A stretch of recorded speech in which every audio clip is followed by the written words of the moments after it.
But I'm glad that you had a good trip, man, because apparently it's very beautiful down there, and I saw a lot of videos, a lot of TikTok of the views, and I was just like, this is mesmerizing. Man, the views were crazy. From water views to desert views to just Views from the six. views on views. Could never compare. Huh? No, it's obvious. I feel like the thing that brings me most peace is waterfronts. Really? And being like experiencing like for Croatia, for example, Okay. being seaside at all times felt amazing. I felt like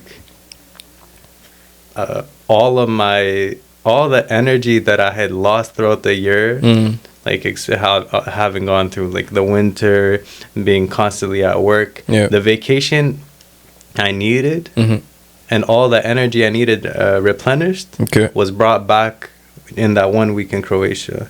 The rest of the vacation, fantastic, Right. from adventures to bonding, but Yeah. holy moly.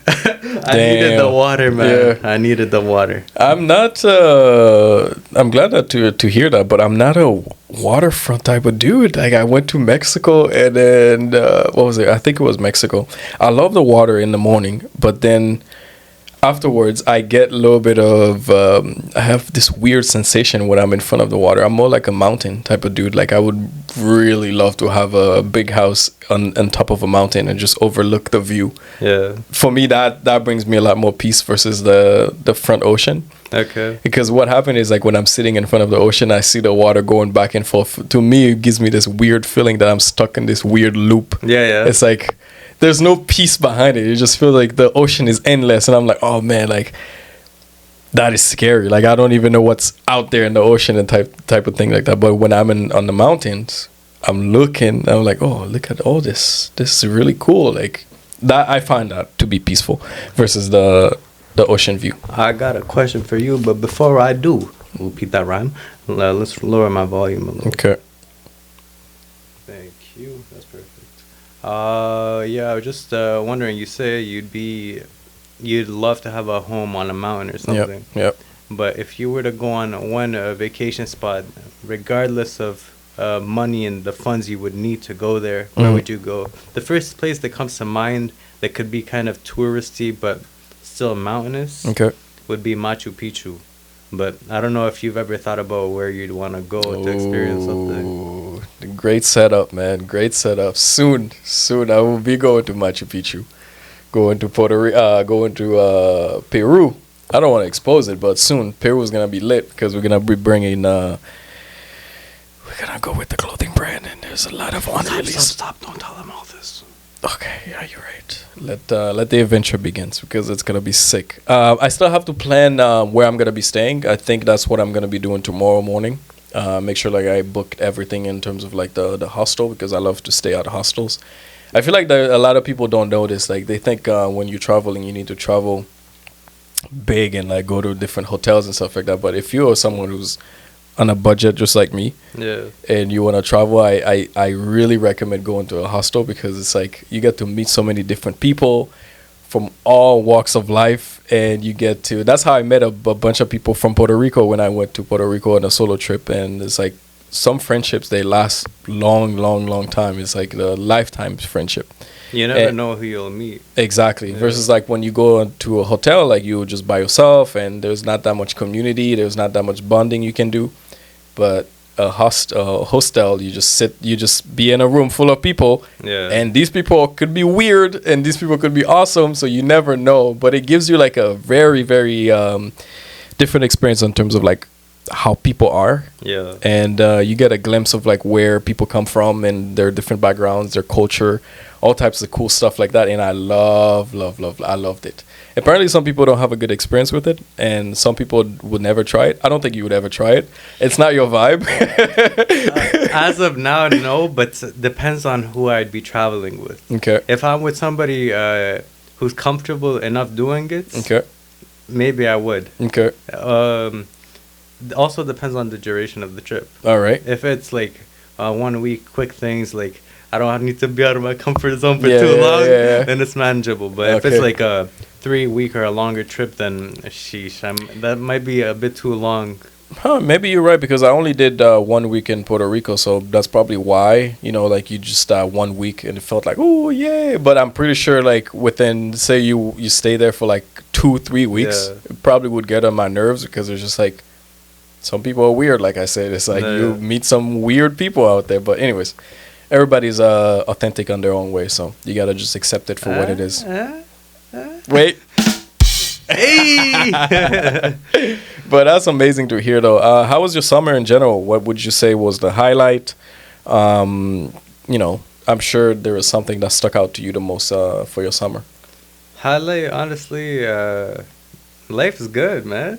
That's Cue the future. I mean, yeah, right? life is good, man. But the reason I wouldn't say there's one highlight. Maybe this trip that I went on was a highlight, Okay. but aside from that, just bonding time with my friends,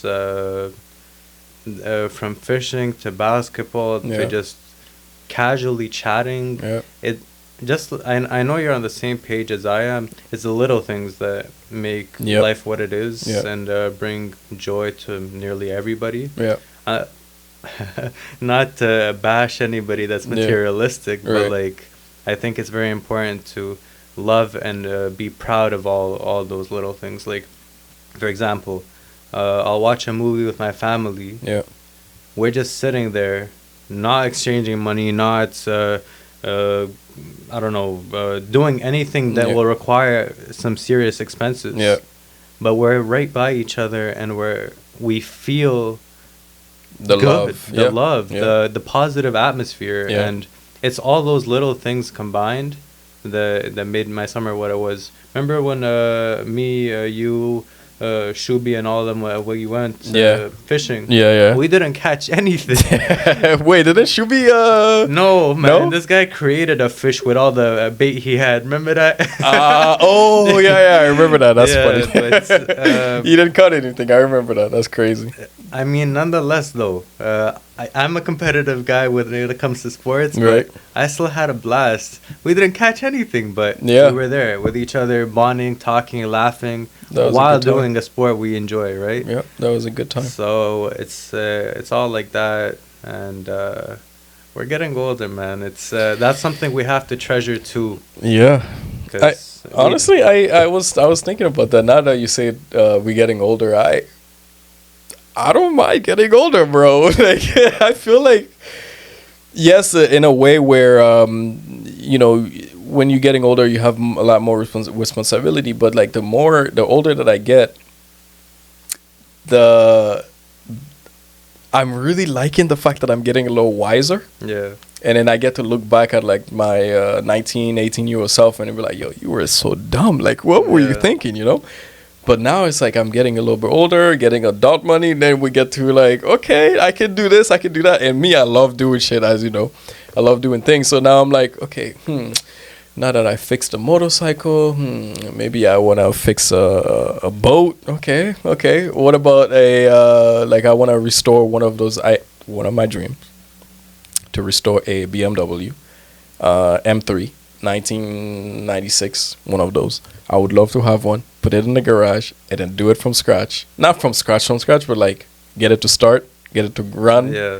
And then I would love to have my dad help me with that project. That would be Okay. sick. That's one of my dreams, but not yet. I was just about to ask, actually, because obviously your dad, he's a mechanic, yeah. and I was wondering whether that inspired you to want to take that project on. Yeah, that would be like one of those things where we get to spend some more time because himself is getting older too. So it's like, I feel like, obviously, my background, and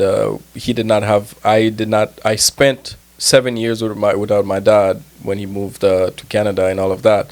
So I feel like there's a lot of time loss. Yeah. And we kind of like, we getting to know each other now more, but it's not, it feels like he missed a lot of my childhood. Yeah. And he was there for a lot of my childhood, but he still missed a lot of my childhood. And I did not know that affected me in a way, but now that I'm saying it out loud, it actually did. I was like, oh, that's interesting. And that's where I feel like getting older feels It's interesting because there's a lot of ways, there's a lot of learning that you're doing, and there's a lot of unwiring of your past traumas, and you kind of like figuring things out. And it's just like another thing that's weird too when you're getting a little older is like you become more self-aware. Yeah. And the more self-aware you become, it's like, oh shit, like now you can start tracing back all the things that kind of like all the unhealed wounds that you have in the past, and you never pay attention to it because now you become more aware. You're like, oh, I did not know I have some abandonment issues. I did not know that I seek validation. I did not know that I have this deep desire to feel validated by people. Hold on, wait. Is it time for them to get a sneak peek of a little something we got in the back here? Which one are we showing them? The one that builds on this point, the validation. I think it's this guy.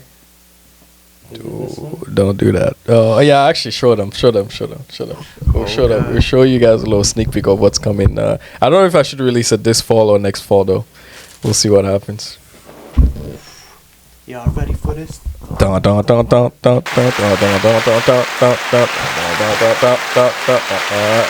Hey, what if I failed? At least I'm trying. At least I am trying. Yeah, I like it. I like it a lot. Awesome. I feel like, the idea behind this design is like, I wanted it to be bold. Like I wanted the colors to pop. Because a lot of people, we are afraid of failure.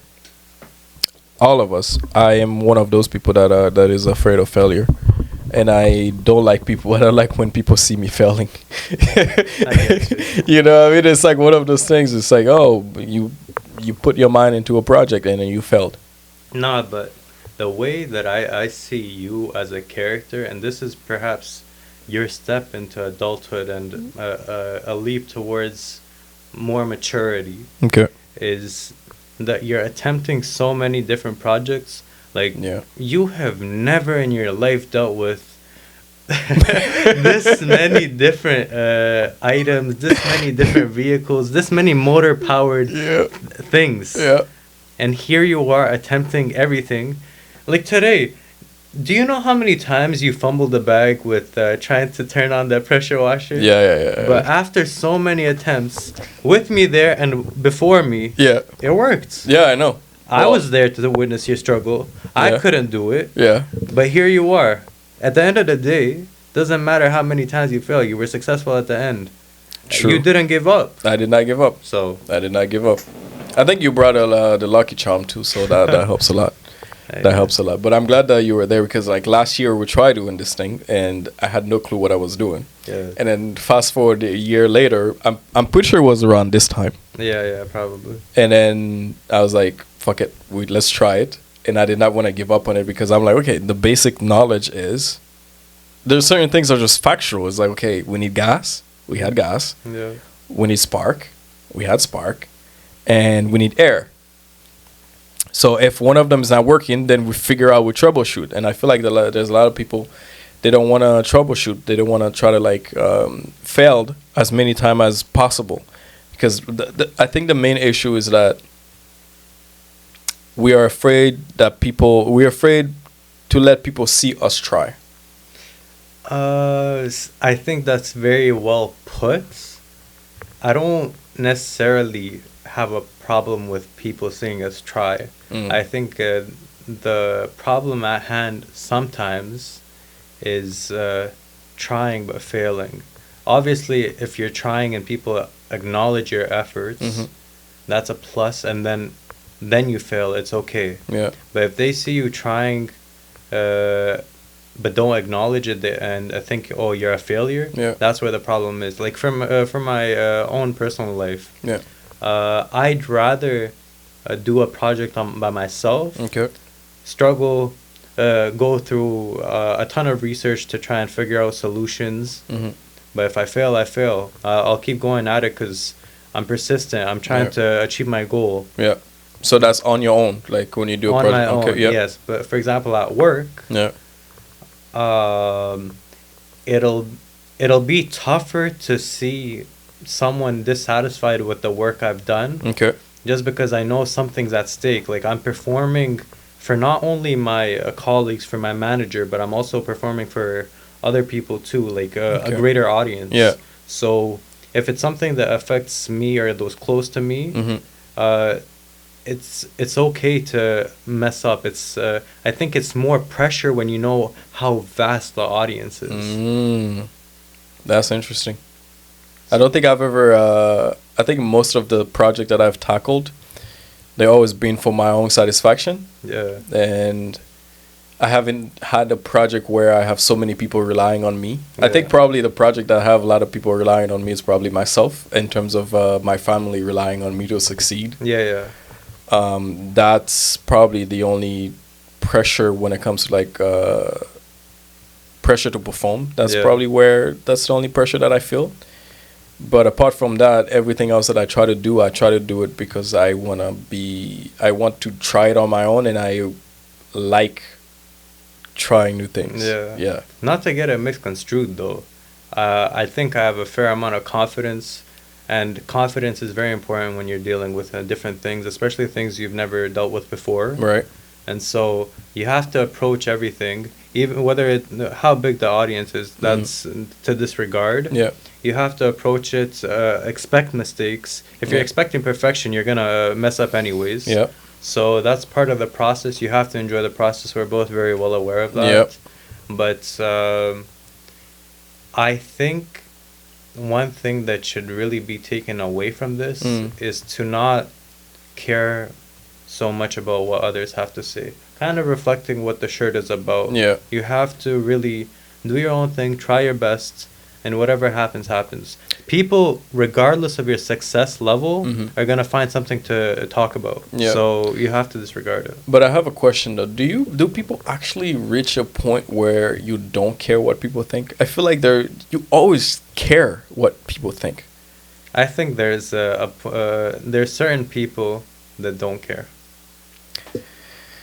I feel like even when I say, "Oh, I don't care what people think," personally, deep down, and I'm being very genuine and very transparent, I still think about what people think.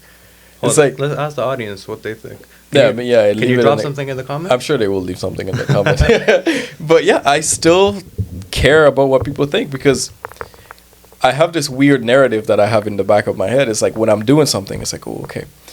The narrative that I'm running is like, okay, I don't know, I'm gonna release. What did I release? I said to myself, which one should I drop? Should I wait a year or should I wait? Yeah, yeah. Deep down, I'm like, like I want people to care. I'm thinking to myself, I'm like, I care what people think. I care that people want this now. Yeah. And I care that, people gonna comment on the thing to give me the validation that it goes back to seeking of that validation. And I feel like all us creators, when we're creating, we might say like, we don't care about what people think, but deep down we do care about what people think because that's what art is. That's what being a creative is sharing it to the world and let the world react to it. Letting them react to it though. A reaction is subjective. Okay. So it's not to say that there's a good or a bad to whatever artwork you have. Right. That's how they perceive it. And so you're going to release something thinking it's good, but if someone thinks it's bad, that's their opinion. But that opinion still hurt. Objectively though. Yeah. Objectively, if you look at the things at the attire, Okay. look at that, look at this. Yeah. No one can objectively say these are bad. Yeah, okay. They can have a preference for something else. Okay. But to say that this is bad is not an acceptable answer or a response. That depends on the.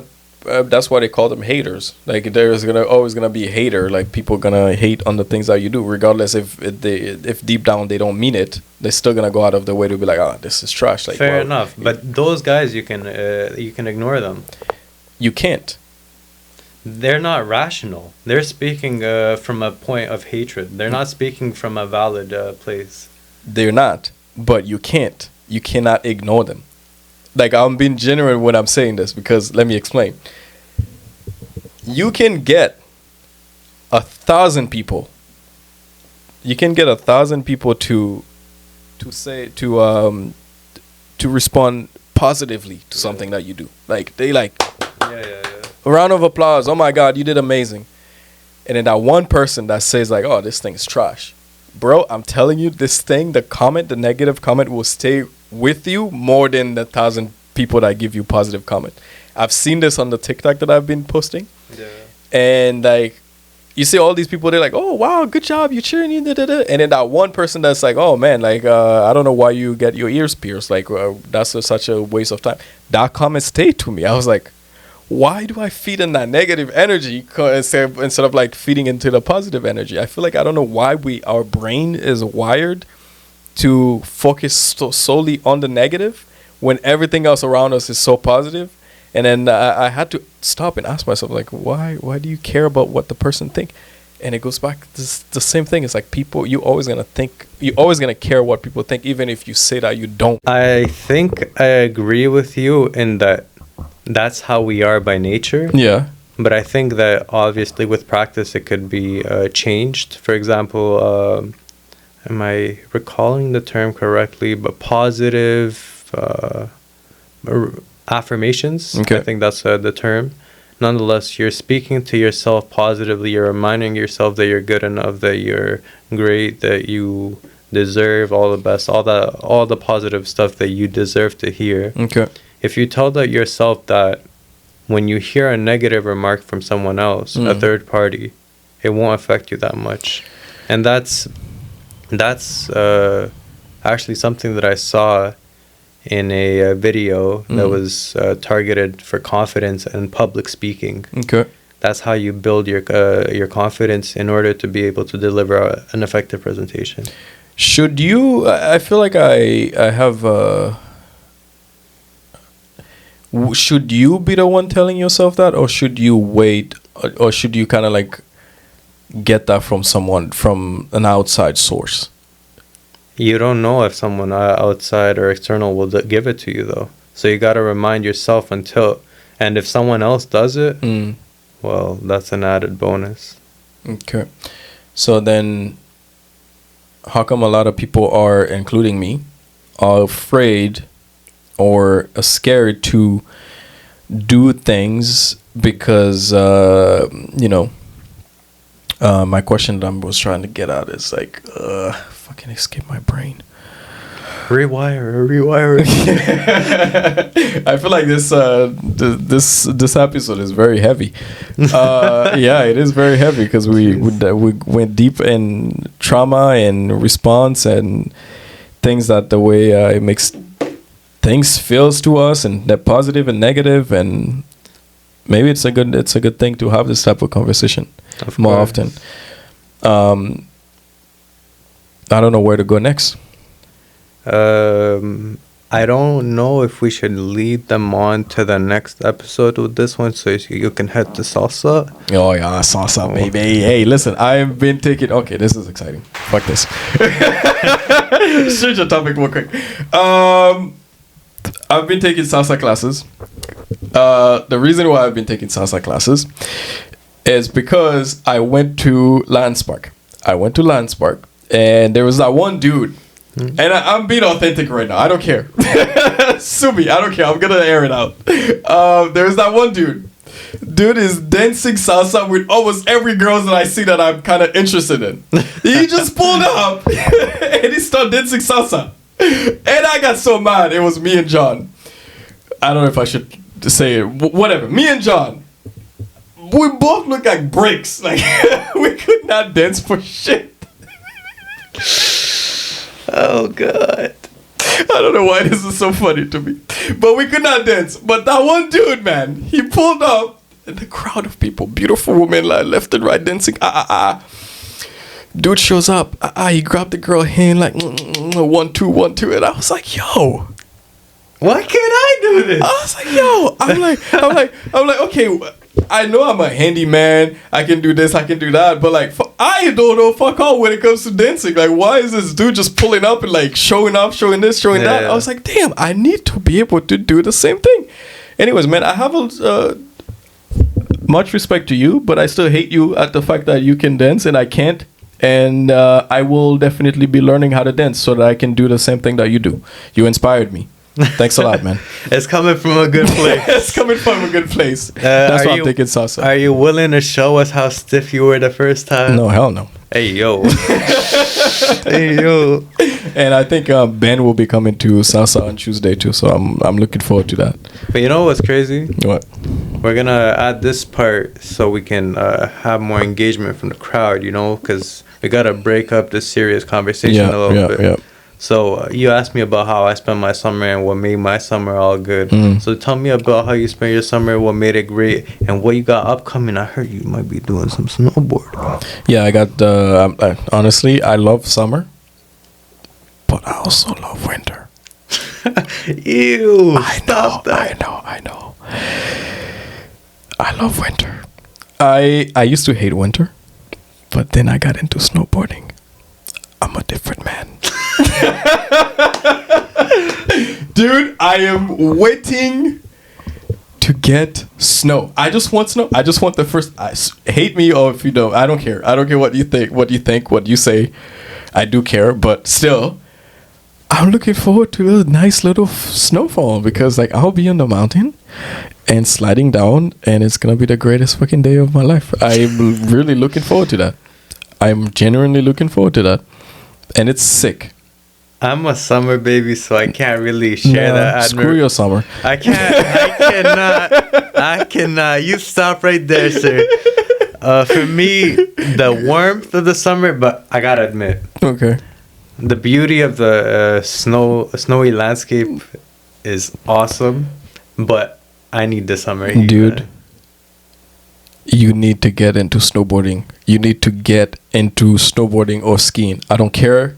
You come into the mountain with us because this thing is literally therapy. It is therapy. I used to ski. Come ski.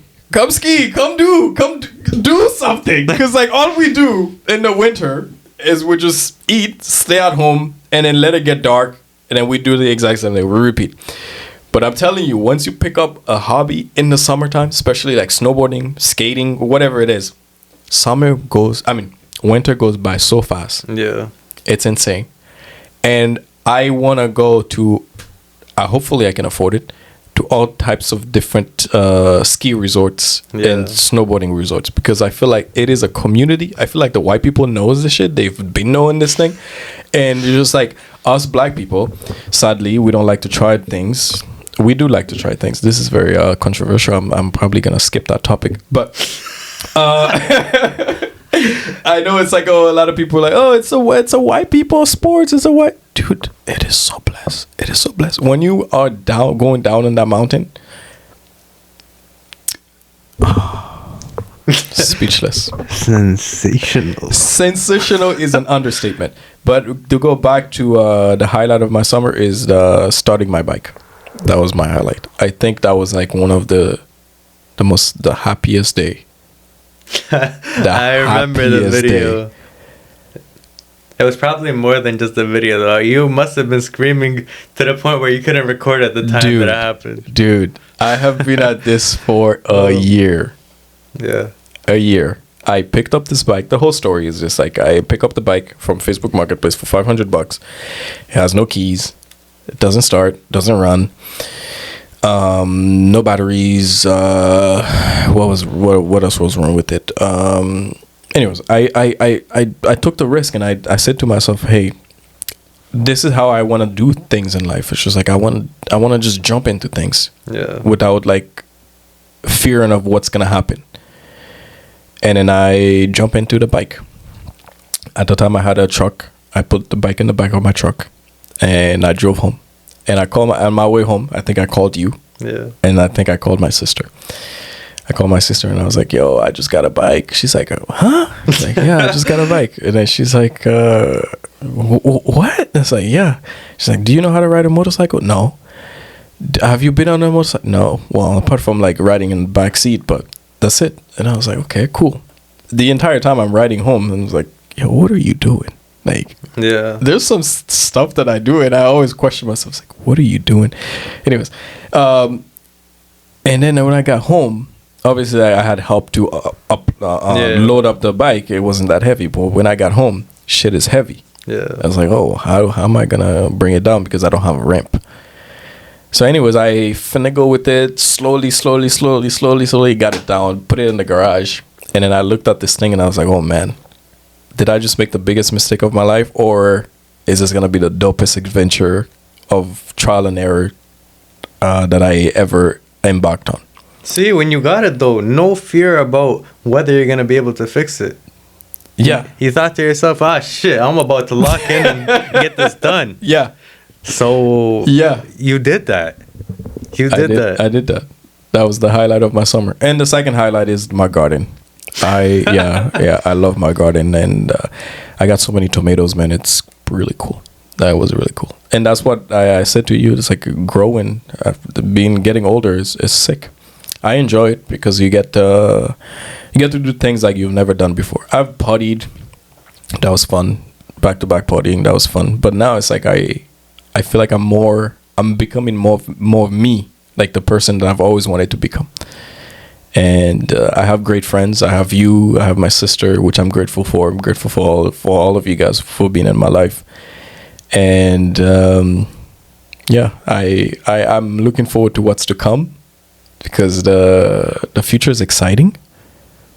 We're gonna be doing so many dope things, bro. Like, so many dope things. Like, I would love for us to create a comfort line, and I would love for us to go to Iceland. I was talking about Iceland today.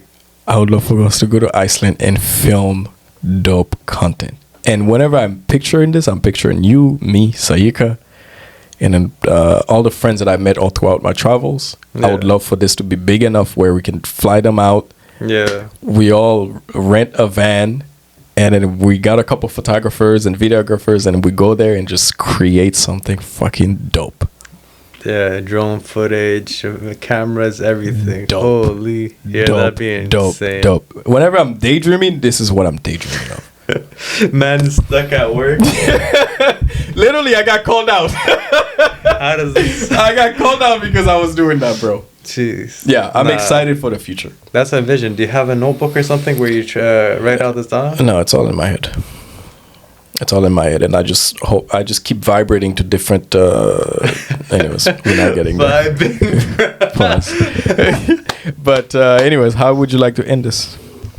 Well, I gotta say, earlier you were saying you're happy about adulthood and like being true to yourself, Yeah. discovering who you are. Yeah. And I just gotta say that I'm proud of who you're becoming, who I'm becoming. The process of adulthood may be scary at times, and the fact of not knowing what's to come is often a fear for many people, but it's part of life. It's something that we have to adjust ourselves to accordingly, depending on whatever comes our way. Yeah. But we can handle anything. We just have to be prepared for the unknown. Yep. And along the journey to stay true. That's exactly how we should end this. We gotta give a dap up. Oh, that could have been. That was pretty good. You know, you gotta stay true. Yes, sir. Say that. Thank you so much for watching the video. We appreciate having you guys here, and we appreciate just talking and getting into different topics and having an authentic conversation. Of course. Authentic conversations are the way to go. Yep. If you have to fake it to make it, then you're not making it correctly. So Bars. I don't know where that one came from, but tune in for the next episode. Have a good one. Peace. Bye. Love you. Should we give them a kiss?